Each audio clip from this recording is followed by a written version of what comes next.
They are. So it isn't much else. Don't give them the power. Look, are they a threat to democracy? Yes. Are they going to take our rights away? Yes. Are they going to put people's lives in danger? Yes. Are they going to endanger the planet by not dealing with climate change? Yes. They're going to do all that. But don't lift these guys up like they're some kinds of heroes. Everybody in this room knows, I know it as a teacher, a bully has no self-confidence. A bully has no strength. They have nothing.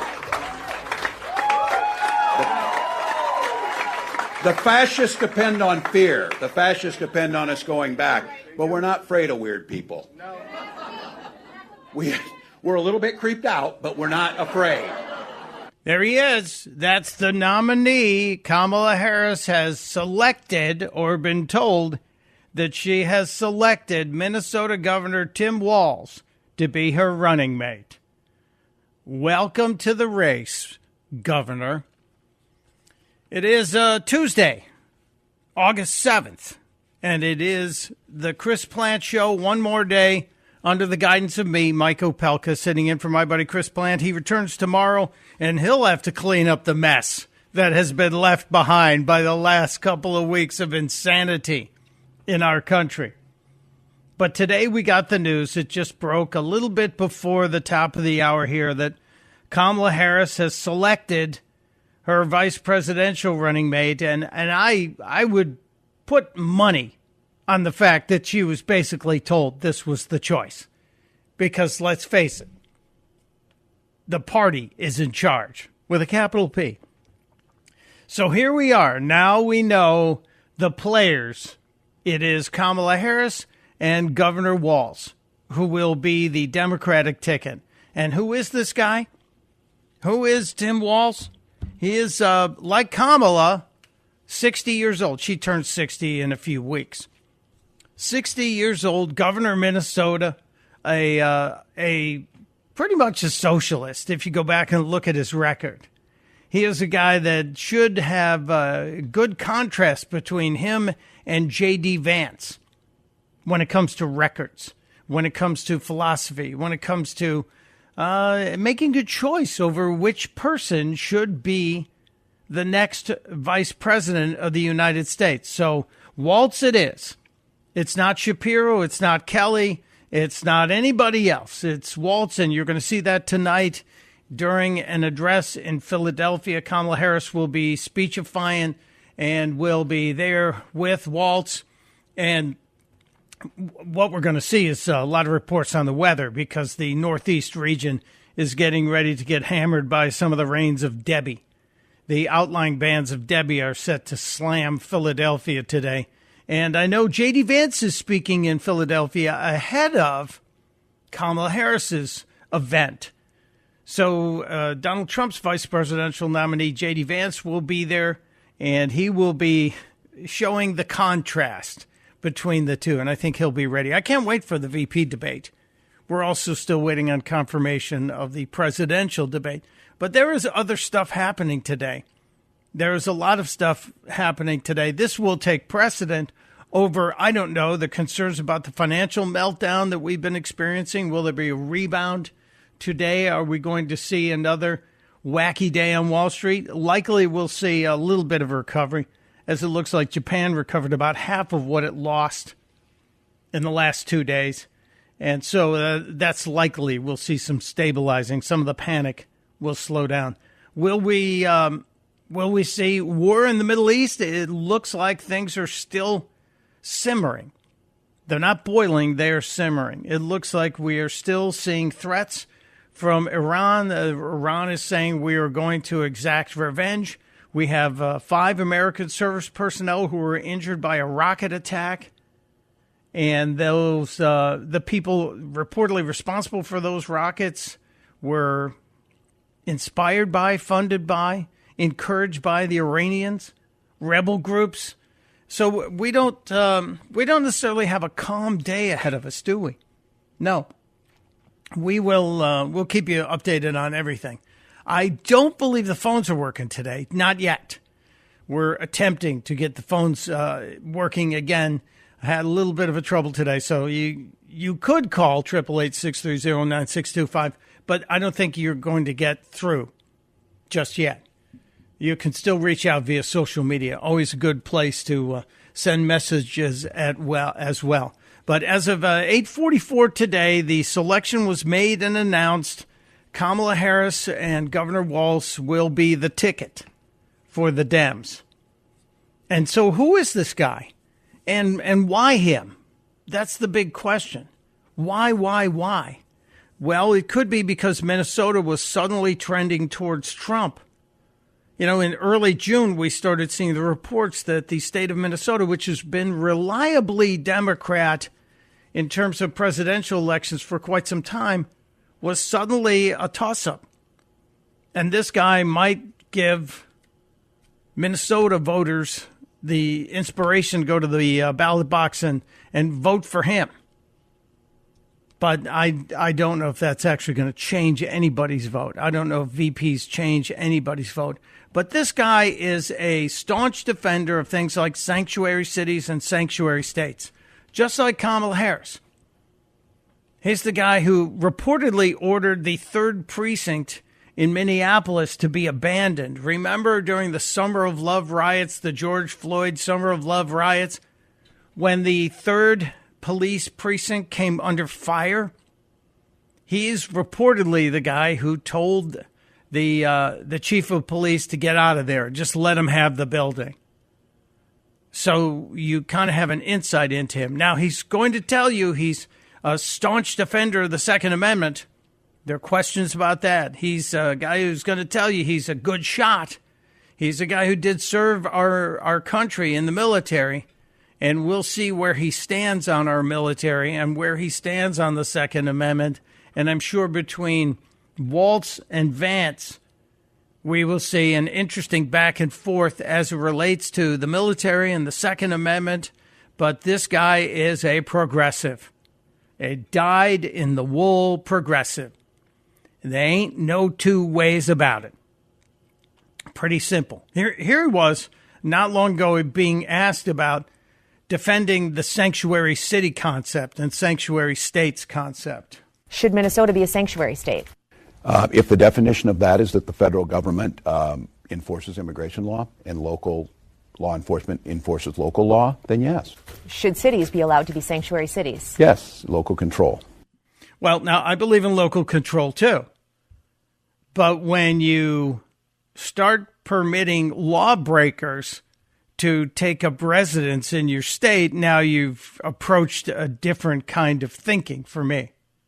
When you are the kind of person who says, oh, yeah, let's let those people stay here and we'll just divert money from the education system, money from the building of roads and repairing of roads and bridges to pay for people to be housed in hotels and fed and clothed and educated, even though they're here illegally, then I have a problem with it.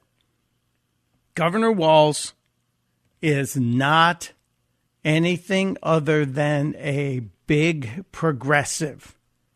And this is going to bolster all of the claims that Kamala Harris is a progressive, and she will take us further left than Joe Biden did. She will take us even further. It's hard to believe, I know. But this is the way of the Democratic Party. Now, you might think Kamala Harris is going to pivot and then slide to the middle because of this. I don't think she can. I don't believe she can change her position that is out there on video so many places. I don't believe she's going to be able to just morph into somebody new. It's very interesting to watch. So here we are. And as I said, we have so many other topics to get to today. So many other topics that we need to explore today. So many things that I think are just bubbling under the surface as we are 90 days away from the election. Just 90 days away. Here we are. What else is on the table today? Well, the Secret Service, the former Secret Service head, apparently wanted to destroy the evidence in the cocaine discovered, the case of the cocaine discovered inside the White House. That's a story we have to talk about today. The Supreme Court rejected the move by Missouri to block the sentencing of Donald Trump's New York case until after the election. So that might just be going forward on September 18th. We'll see where that stands today. There's some fun and interesting stories bubbling outside of the Trump-Vance camp today that we have to cover as well. Donald Trump adding to an internet rumor, speculating, and I know I'm kind of laughing at this because it is kind of funny, that Justin Trudeau, Canada's Justin Trudeau, is possibly the child of Fidel Castro. Have you seen the pictures? They are kind of funny. And last night something happened in Kamala Harris's world that was really kind of bizarro. Comics for Kamala held a Zoom call. There was a Zoom call. Another separation of groups. There's no one big melting pot when you're a Democrat. No, you all have your little camps that get together and you hold your own little parties. Well, last night they had Comics for Kamala. And you had Ben Stiller in there. Is he a comedian or is he? I guess he's a comic actor. Ben Stiller was in there. And you had George Wallace. You had Nick Offerman. I would love to play you the song that Nick Offerman sang, but we'd be thrown off the radio. We'd be fine. The interesting thing is that this was all put together by Eric Swalwell. Swalwell was the alleged architect of Comics for Kamala. And Cecily Tyson from SNL fame was there too. And they were all doing J.D. Vance jokes. We'll get to that. We'll get you some of the highlights we can play. Because a lot of these far-left Democrat comedians, they're not exactly family-friendly. They're not exactly broadcast-ready, if you know what I'm saying. Keeping an eye on Hurricane Debbie. I mentioned it earlier that Hurricane Debbie's outer bands are going to be hitting in the Philadelphia area today pretty heavily as the warnings are coming in fast and feverishly that it's going to be rainy. So not only is Kamala going to be there with the vice presidential detail and all the traffic that will bring, but now she's bringing in her running mate, Tim Walz, and his detail is going to muck things up. So Philadelphia, get ready for a tough day. And Debbie has washed a lot of homes away. There's at least 5 people, unfortunately, passed away in the storm's wake. And in Florida, $1 million worth of cocaine washed up on shore right after Debbie. No, Hunter Biden was not seen in the area. There's news about a Google case, an antitrust case that broke yesterday. We have Olympics updates as well, and the story of CatCon, where the crazy cat ladies are gathering, and they're mad at J.D. Vance. Yes, CatCon. We throw a con after everything these days. That seems to be the thing. CatCon. I have a woke meltdown update from California, the people that started the ban on single-use plastic bags. What it created is a bigger problem, which is typically what happens when government sets out to fix something. That's what happens. That and so much more today. It's Mike Opelka. That's me. I'm in for Chris Plant. One more day here on the Chris Plant Show. Let's roll. You're listening to the Chris Plant Show.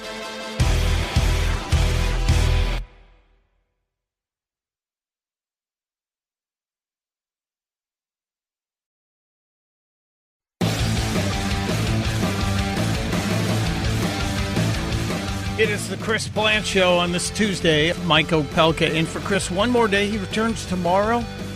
And I'm sure if you want to send in mailbag questions, that would create a mountain of mail for Chris, which would be fun. We are, of course, sharing the news that Kamala Harris picked Governor Tim Walz from Minnesota as her running mate. And there's really not a whole lot more that the networks can say about it until later. I mean, how many times can you show us a photo of Tim Walz's home or a live shot of Tim Walz's home? It really doesn't make any sense. And I said the same thing when J.D. Vance's announcement was made and the cameras were stationed out front and no one was going to come out and talk to the cameras. Nobody's going to do that. This is just a giant waste of time. If you want to do something put that little box in the corner that says Tim Walz is home. If something happens, we'll go there. But it's not going to.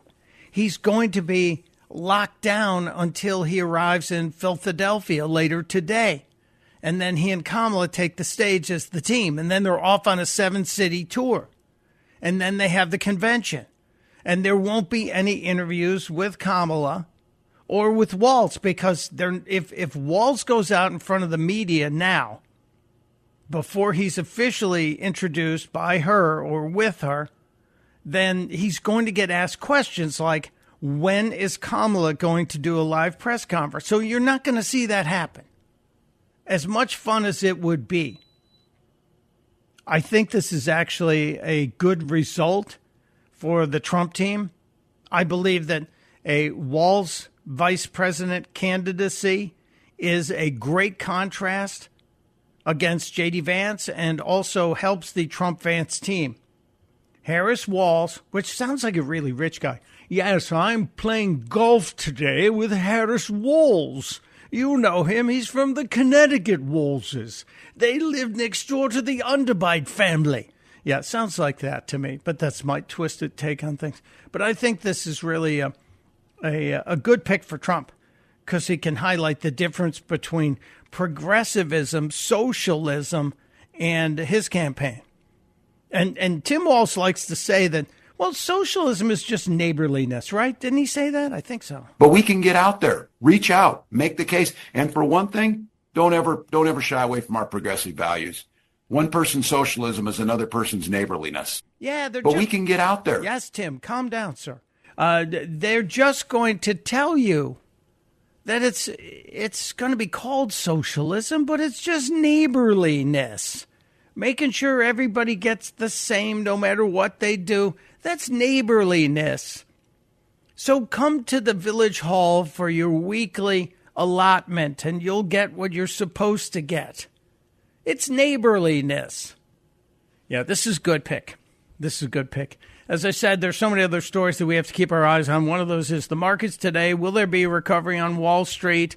I hope so. You hope so. I do know that Jim Cramer, one of the guys over on CNBC, Jim Cramer was kind of saying that if you're looking at your wallet, if you're looking at your paycheck, maybe Donald Trump is a better choice. Maybe that's the case, you know. You're in the stock market. If you care about your paycheck, you go with Trump. If that's what you do. You do? Yeah, well, he wants to cut your taxes. Oh, he wants to cut taxes. Yeah, he wants to cut taxes by a lot. And that's how you get people to vote for you, because you let them have the money back in their own pockets. Their money, their pockets. They can make better decisions than the government. It's Opelka in for Plant on the Chris Plant Show. This is the Chris Plant Show.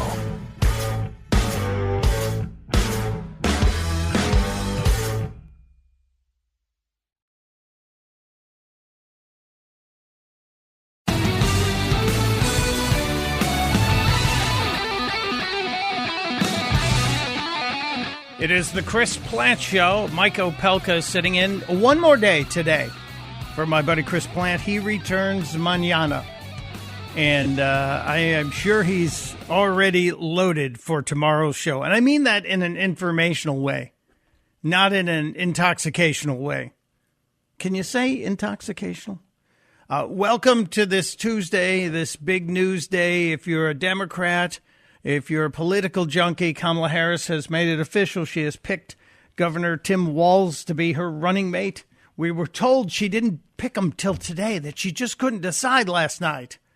And I, for one, don't believe that. I'm one of those people who thinks the decision was made a long time ago, and they milked this to the last second so they could get all the media coverage. You got to remember, a couple weeks ago, after Donald Trump was shot, suddenly everything changed. We went from Donald Trump getting nicked in the ear, almost assassinated, to the convention, and it was the most united Republican Party we have seen in forever. And then suddenly the Democrats realized, oh, my God, the Republicans are united, and we have basically a walking corpse as a candidate. We have to push him out. So they did. And they negated 14.5 million votes. 14.5 million voters who chose Joe Biden were suddenly silenced. And then the committee, capital C, decided that Kamala Harris was going to be the running mate and that no one else would be afforded the opportunity. We kept hearing the discussion of, well, we're going to have blitz primaries. We're going to let all those people who wanted to challenge Joe Biden challenge each other. And that didn't happen. Then we were told, oh, no, it's going to be Kamala. Joey picked her, so he gets to be the decider. 14.5 million people be damned. And now here we are, Kamala Harris, the anointed. It's so infuriating because they're the people who are constantly saying, well, we're going to defend democracy by killing it. Yes, that's what they've been doing, killing democracy to defend democracy. Just so amazing to be. So it is Kamala Harris and Tim Walz, and they will be officially having their cotillion, their debut today in Philadelphia, in the middle of what it promises to be, at least what's predicted to be, a raging rainstorm. And I'm sure they're going to use it to talk about climate change, even though we know there was a peer-reviewed study last week revealed that the CO2 thing, that's really Bravo Sierra. There is no CO2 relationship to the climate. This is called weather. And in the summer, we have storms, we have hurricanes. And so we're having that. I hope the people in South Carolina and North Carolina are dealing with the dumping of rain today that's going on. But there is more happening. There's a lot more happening. The markets opened a few minutes ago, and the Dow Jones Industrial Averages is up about 100 points, which is about a tenth of where it was up from yesterday's loss. Regained about a tenth of what was dropped yesterday. Don't look at your 401k today. It might be a 301k. And we'll know whether or not there is any panic to be aware of pretty soon. But the economy is on tenterhooks. The economy is struggling. We've had downgrades in the number of jobs created. We've had part-time jobs growing. We've had more people taking second and third jobs than we've seen in a long time. And people are just having a hard time getting by.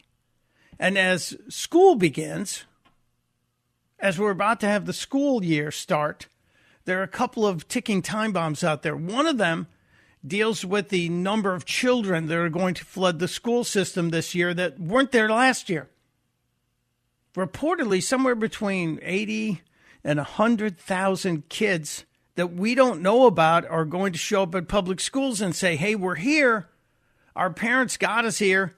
Can we please have free education? Although they're not going to say it in English, they're going to say it in another language. And that's going to be a massive cost to the schools and to the taxpayers.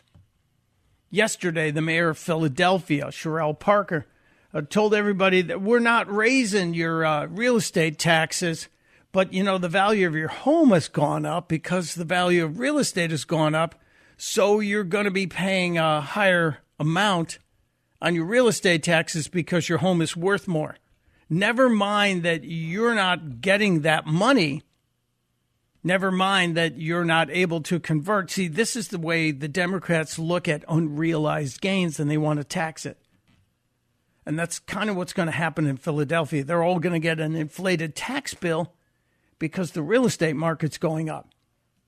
So never mind the fact that if your house is worth $200,000 more since the last time you were taxed on it, you're not going to have realized that $200,000 until you sell it. Doesn't seem fair, does it? No, it does not. But I want to get back to this back to school thing, because the inflation bomb combined with the immigration bomb is going to hit the schools. And this is Kamala Harris's economy. This is the Harris-Biden administration's economy. And parents are noticing it. And parents, American citizen parents, are the ones who are having to pay the price. It's a big deal. Nearly one-third of parents say they cannot afford back-to-school shopping for their kids this year. A new study conducted on behalf of Credit Karma shows 50% of parents plan to sacrifice necessities in order to get enough school supplies. That includes sacrificing groceries and paying bills. A national report finds families are now spending an average of $874 just on school supplies and electronics. Now, that's a big stinking deal if 50% of parents are having to cut back on necessities in order to pay for school supplies. 50%. That's gigantic. And those 50%, see, the GOP should be looking at this situation as potential voters. Parents with kids who are having to send those kids to school, having to buy school supplies, etc., school clothes. Yeah, I saw the ads for back-to-school clothes yesterday, and my head snapped. I went, wait a minute, is it already time? It's the first week of August, for gosh sakes. Yeah, it's school clothing, school supply time. That's a target that the GOP should be focused on. That is an area, just the same way that Donald Trump has identified some key areas in the no tax on tips pitch, in the no tax on Social Security pitch. The parents who have kids going back to school should be a key target for the GOP. And let's hope they're waking up to that. Wake up to the fact that we can't get caught up in the name calling. We have to get caught up in the policy calling. It's all about policy now. You've got a guy who's pitching his progressivism basically as socialism neighborliness. Tim Walz, he's a socialist. They're going to call him a progressive, but that's just Hillary Clinton's word for socialism. So focus on what they've done. Because if we give them another term or two terms, and I go back to this, I know a lot of people are saying, Mike, you're panicking people. Kamala Harris is running ads not talking about one term as president. She's talking about 8 years. She's talking about 8 years. If Kamala Harris gets elected, if Democrats get control of the Senate and the House, you can pretty much plan on their efforts to make D.C. and Puerto Rico states, which would guarantee control of the Senate in perpetuity and would pretty much guarantee they would then go after the Supreme Court. And that's a big turn. So it's not Kamala Harris running for 4 years. It's Kamala Harris running for 8 years and running to destroy what America really is. I believe that. So I looked at their accomplishments. 15 million, and that's a rough estimate, unvetted people in this country. How many of them on the terror watch list? What was the number yesterday? 99 people on the terror watch list? We knew they were on the terror watch list. We caught them. We didn't vet them. We didn't send them back. We released them into the country and said, you've got an immigration court date. That alone should have been an impeachable offense. Historic inflation. Yes, we're still about 50% higher than what inflation should be. Record high gas prices in most states. Okay, gas prices are down. Why are gas prices down? Because economies are crumbling. And the demand for oil is down. They're not down because we're making more oil and selling it to the world. They're down because world economies are crumbling. Record high consumer debt. People have racked up debt on their credit cards beyond anyone's ability to estimate it. It's huge. We released terrorists into the country. I talked about the 99 people on the terror watch list who've been released into the country. There's an estimate on how many of the 15 million are military-aged men from other countries that aren't friendly to us. How many are military-aged men? I think it now our numbers are American military. Just let that marinate. Ukraine and Russia didn't have to happen. It's still going on. We're still funding it. We obviously have the situation in the Middle East with Israel more than 300 days ago, attacked by Hamas. 39 Americans dead. Have you ever heard this administration talk about the 39 Americans killed? No.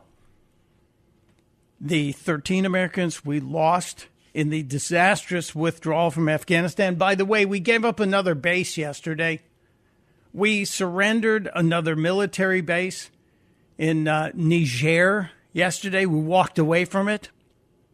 No, nothing wrong is going to happen there. We've had violent crime across the country, although the numbers have been skewed. We're not getting the true numbers. We know the attack on Donald Trump, the lawfare used against Donald Trump. And we know that our schools are failing. We know that the pandemic, which kept kids out of schools and hurt their social skills, also has hurt their educational skills, the ability, the test scores of the kids. Look at some of the big Democrat-run cities. Look at Baltimore. Look at Chicago. Look at all the schools and look at the test scores. Nobody is proficient in math. So you can talk the game, but you're not delivering. And this was, up until Joe Biden stepped aside, the most unpopular president and vice president in American history. It was a combination that was unparalleled. And now we're supposed to believe that just because Joe stepped aside, Kamala is suddenly loved by America. We're going to talk about it because we have clips of people being asked if they can name one of Kamala Harris's accomplishments. They can't. They just can't. So we're going to dive into that today. As I said, it's Mike Opelka. I am in for my friend Chris Plant. He returns tomorrow. We don't know if the phones are working, so what we're going to do is take a break here, and when we come back, we'll test it while we're in a break. And if we can go to the phones, we'll go to the phones. We'll talk about the pick of Tim Walz. We'll get into some of the other topics that I've been throwing out there, plus an Olympic update. There is more fun from the Olympics in Paris. It's Mike Opelka in for Chris Plant on The Chris Plant Show. There's only one Chris Plant. The Chris Plant Show.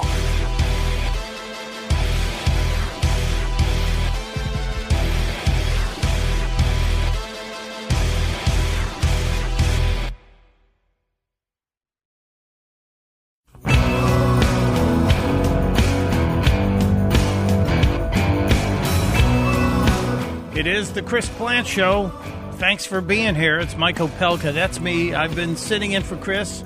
He is returning from the cruise. We'll be here tomorrow at full strength. And maybe even at about 150% strength, I assume. We are working through what appears to be a technical issue on the phones. And we're not sure. So we're going to do a man on the wire thing here. We're going to go out on the wire and see if the phones are actually working. If they are, we'll go forward with the lightning round. If not, we have plenty to talk about, thanks to all of the madness in our government. Let's go to line 2 and Brooks in Leesburg. Brooks, can you hear me? And I don't think he can. Well, it was worth the effort. Brooks said he liked the idea of Harris debating an empty podium.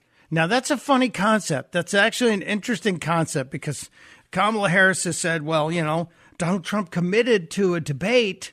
He committed to debating, and now he wants to run away. He committed to debating Joe Biden. The debate with Joe Biden was the way the deal was struck. And lawyers that I have talked to have said that when you negotiate a contract, which is what that pledge to debate somebody is, you have points that you agree to.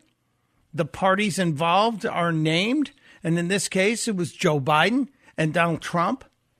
And the location was agreed upon and the conditions of an audience or whatever was agreed upon. And then suddenly one of the parties to the agreement is no longer there. Well, guess what? You don't get to step in, Kamala, and take that agreement and say, well, I'm claiming this, therefore you're running away. No, sorry, that's not how this works. That's not true. So I hate to break it down for you. That's a bad idea. But she has said, well, maybe I'll just go up there and debate an empty podium. Boy, would that be fun. because then maybe we could get some real questions asked of her, and she'd have to answer them and would mumble, fumble, and bumble her way through it. So, yeah, go ahead. Let's do that. It was a good idea. I'm sorry, Brooks, that the phones weren't working, but your idea was carried over as well. And so thank you for being there. We'll continue working on the phones. They may or may not come through. I'm very happy to report that as of this morning, before the program started, as of this morning, we, the United States of America, were currently in the lead in overall medal count at the Olympics. Not just the overall medal count, but it appears that we had also caught the Chinese, the commies, in the gold medal total. And I'm checking it right now. We are tied with China with 21 gold medals because we picked up a gold medal in surfing. And it wasn't one of our dudes. It was one of our ladies. Yes, I'm speaking in surfer speak. But we have 79 medals overall. 21 of them are gold. And the next closest number in total medal count is China with 53. And we still have basketball. We still have the women's soccer, which is going on. I think we're in a semifinal match against Germany today. And there's a whole bunch of volleyball happening. And I still think there's a little more track and field happening. So we have great chances to come out of this Paris Olympics as the overall medal leaders, as the gold medal leaders. That would be a great thing as well. I'm just keeping my eyes on a couple of things. Like I hope the women's soccer team comes through. And as I said, surfers. And Simone Biles didn't get that last gold medal yesterday. She got the silver in the floor exercises. But what a remarkable career. And what a powerful statement she's made in the comeback from the previous Olympics when she had a bit of a mental breakdown and worked through it and then didn't hide it. You have to salute this young lady. What a great example. And I know some people say she threw a little bit of politics into some of her statements. I'm willing to let her have her little political statements. We all have ours. So well done, Simone Biles. And she gets to wear the goat necklace because she truly is the GOAT. And that's a good thing. Keeping an eye on a couple of stories that are bubbling. We still have no more news out of the Middle East. It appears that maybe, just maybe, Iran feels like their little rocket attack, which injured 5 Americans, would be enough. But we're still told we're a little nervous. And we're watching the financial markets. And we've got a breakdown on Kamala and on her choice now for VP. We're going to play some of the things this guy said. Second hour of the Chris Plant Show just around the corner. It's Opelka in for Plant on the Chris Plant Show.